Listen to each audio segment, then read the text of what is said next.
Allah berfirman, Nun wal qalami wa ma yasturun.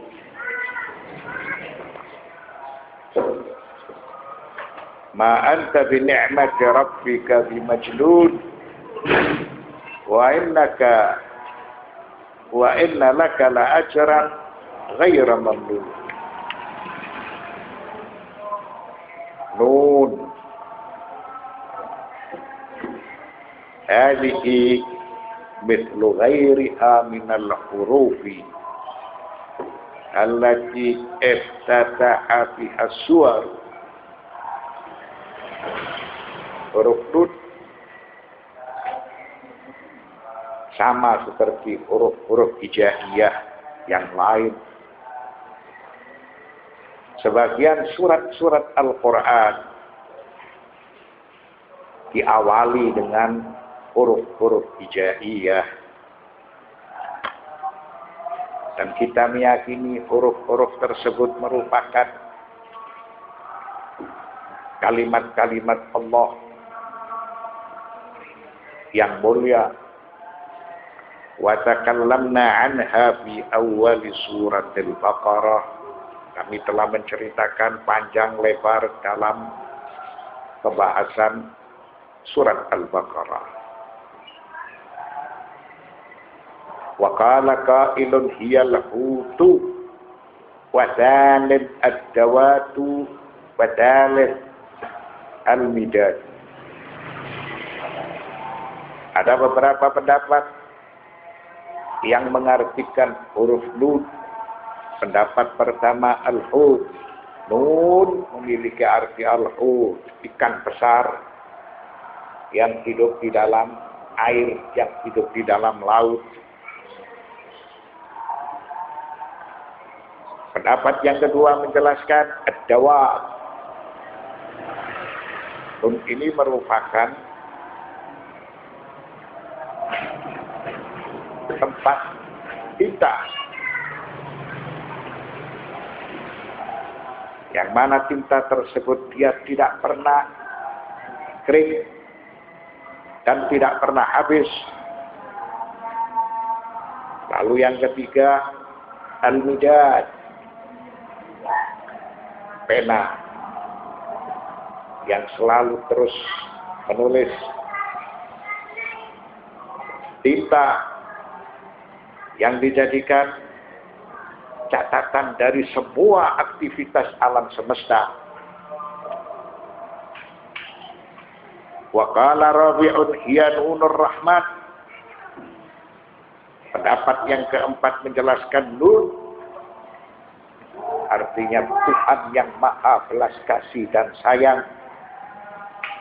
Belas kasih dan sayang dia tidak pernah berakhir, tidak pernah berkurang.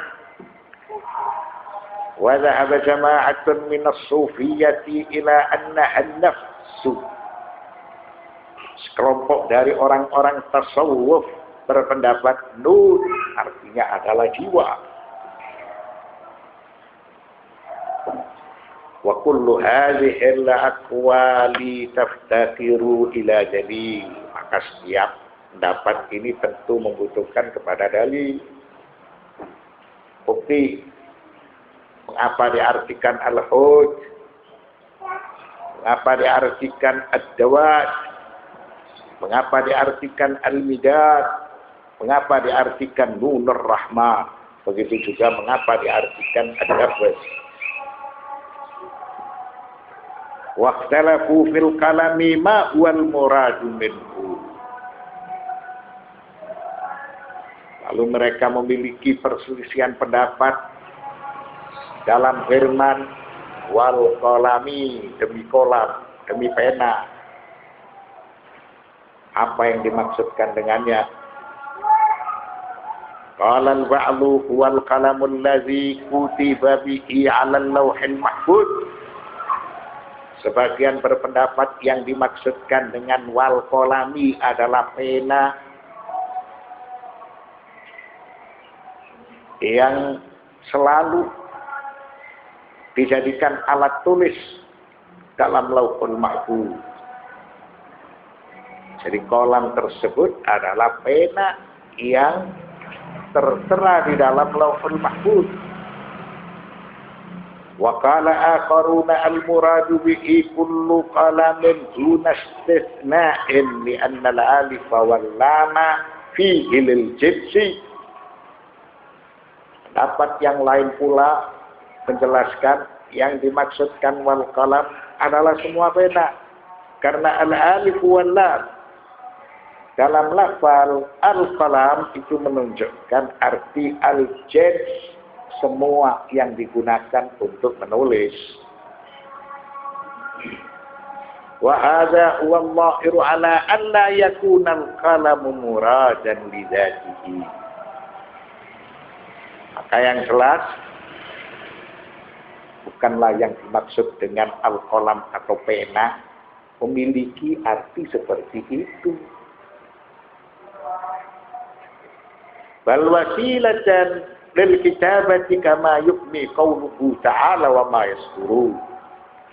Yang dimaksudkan dengan pena adalah alat tulis seperti yang disebutkan dalam ayat wa ma yasturun, dan apa yang mereka tulis. Ayyaktubuna wa alaihi yakunul qalamu kinayatan an adawatil kitabati ayyan kana naw'uha mimma wujida bil fi'li aw sayujadu fil mustaqbal al qaribi aw al ba'id. Maka setelah ada keterangan wa ma yasuru dan apa yang mereka tulis, berarti yang dimaksudkan dengan al-qalam adalah arti kiasan dari segala kejadian, dari segala peristiwa yang akan terjadi, yang sedang terjadi, dan yang sudah terjadi.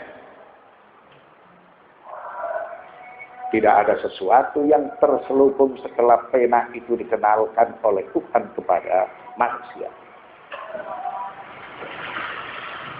Maka manusia dengan pena bisa memaparkan segala sesuatu, apapun yang terjadi.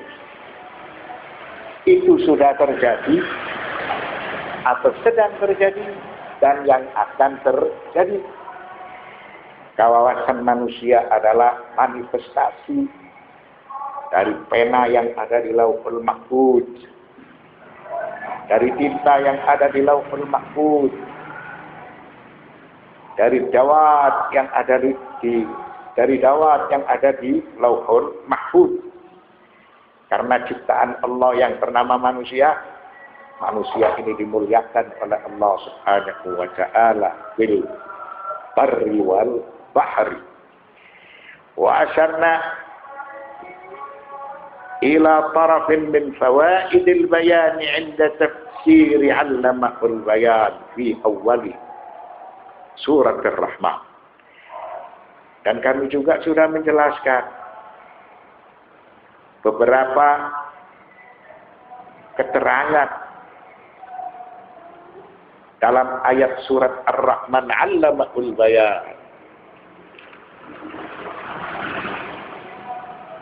Allah mengajarkan kepada manusia pandai berbicara. Tidak hanya pandai berbicara, karena manusia itu mendapatkan penjelasan semua apa yang akan terjadi di dunia dan semua apa yang akan terjadi di akhirat. Sehingga Allah Subhanahu wa taala menjelaskan al-halal wal haram. Apa yang dihalalkan dan apa yang diharamkan. Dan Allah menjelaskan semua apa-apa yang diperintahkan dan semua apa-apa yang dilarang. Liyahtajja bidzalika ala khalqihi. Hal itu sebagai bukti, sebagai hujjah kepada manusia, kepada alam ciptaan. Ketika manusia bertakwa diberi pahala. Ketika manusia durjana, dia diberi siksaan yang pedih. Itu semua sebagai bukti dia menjadi orang yang bertakwa, dan dia menjadi orang yang durjana. Telah dipaparkan oleh Allah Subhanahu wa ta'ala sifat-sifat orang yang bertakwa itu bagaimana, begitu pula sifat-sifat orang yang durjana itu bagaimana. Aikana tabayyana lahu al-khairu wasyarru wa ma ya'ti wa ma yada'u. Maka dengan keterangan tersebut annamahul bayan, telah jelas bagi manusia semua yang baik dari semua yang buruk, dan apa yang harus dilakukan oleh manusia serta apa yang harus ditinggalkan oleh manusia. Itu sebagai penjelasan dari sisi yang lain dari firman Allah Subhanahu wa ta'ala, nun wal qalami wa ma yasturun. Nun demi kolam dan apa yang mereka tulis. Wahyu ini diturunkan oleh Allah Subhanahu wa ta'ala untuk siapa? Bukan untuk yang lain kecuali hanya untuk manusia. Ala anna al-haditha an manafi'il bayani tamaman kal hadithi an manafi'il ma'i wadhiya'i. Maka penjelasan yang berkaitan dengan allamahul bayan, dia Allah Subhanahu wa ta'ala telah mengajarkan kepada manusia al-bayan, sehingga manusia mengerti, memahami. Manusia dia bisa memanfaatkan segala sesuatu yang ada di alam ciptaan. Keterangan tersebut meliputi an manafi'il bayani tamaman kal hadits an manafi'il ma'i wal dhiya. Ketika Allah mengajarkan kepada manusia al-bayan, maka manusia juga memahami tentang segala sesuatu yang ada di alam semesta, sehingga manusia paham dan mengerti manfaat air, manfaat cahaya, dan manfaat segala sesuatu yang telah diciptakan oleh Allah.